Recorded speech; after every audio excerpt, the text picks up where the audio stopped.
నాయుడు టీనగర్లోని శ్రీ వెంకటేశ్వర స్వామివారు శ్రీ పద్మావతి అమ్మవారి ఆలయాలను సందర్శించారు. చైర్మన్కు పూర్ణ కుంభంతో స్వాగతం పలికారు అర్చకులు, అధికారులు. శ్రీ పద్మావతి సమేత శ్రీ వెంకటేశ్వర స్వామివారికి ప్రత్యేక పూజలు చేశారు. అనంతరం చైర్మన్కు ఆశీర్వాదం చేసి పట్టు వస్త్రంతో సత్కరించి సన్మానం చేశారు అర్చకులు, పలువురు నేతలు. టీటీడీ బోర్డు చైర్మన్ హోదాలో స్వామివారిని దర్శించుకునే అవకాశం కలగడం చాలా సంతోషంగా ఉందన్నారు.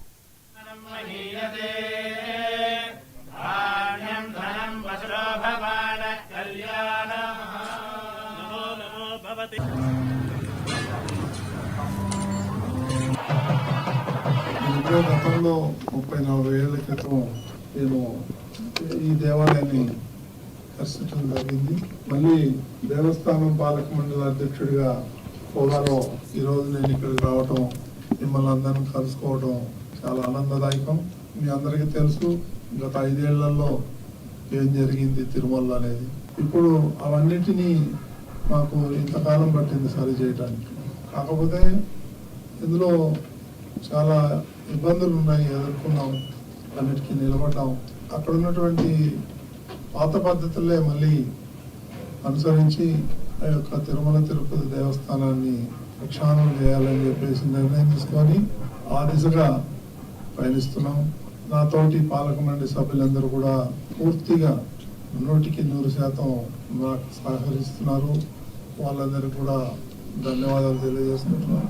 ముఖ్యమంత్రి ఆదేశాల మేరకు ప్రతి రాష్ట్రంలోనూ వెంకటేశ్వర స్వామి దేవాలయం ఉండాలని చెప్పి మాకు ఆదేశించారు. ఒక చైర్మన్ గా నాకు తెలిసి ఈ గుడికి వెంటనే చైర్మన్ అయింది వచ్చింది ఎవరు లేదా, మీరు అది తొందరలో వచ్చారు. ఇది నిజంగా మా శుభదినం.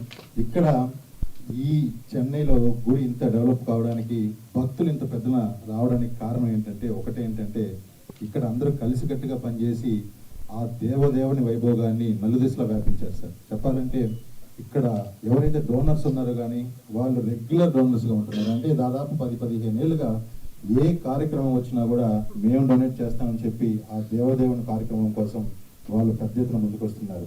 కాబట్టి రేపు కట్టబోయే గుడిలో కూడా సింహ భాగం ఆ దాతలైతే ఉంటారని చెప్తూ మాకు ఎంత తొందరగా వీలైతే అంత తొందరగా ఆ గుడి కట్టిస్తే ఆ దేవదేవుని ఆశీస్సులు ఈ చెన్నై కాదు తమిళనాడు రాష్ట్రం మొత్తం విస్తరింపజేస్తామని ఈ ధర్మో రచితో రచిత అంటున్నారు. అంటే ఈ ధర్మ సూత్రాన్ని మనం ఈ తమిళనాడు పూర్తిగా విస్తరింపజేస్తాం. ఎందుకంటే కన్యాకుమారిలో మీకు తెలుసు, ఒక చైర్మన్ గా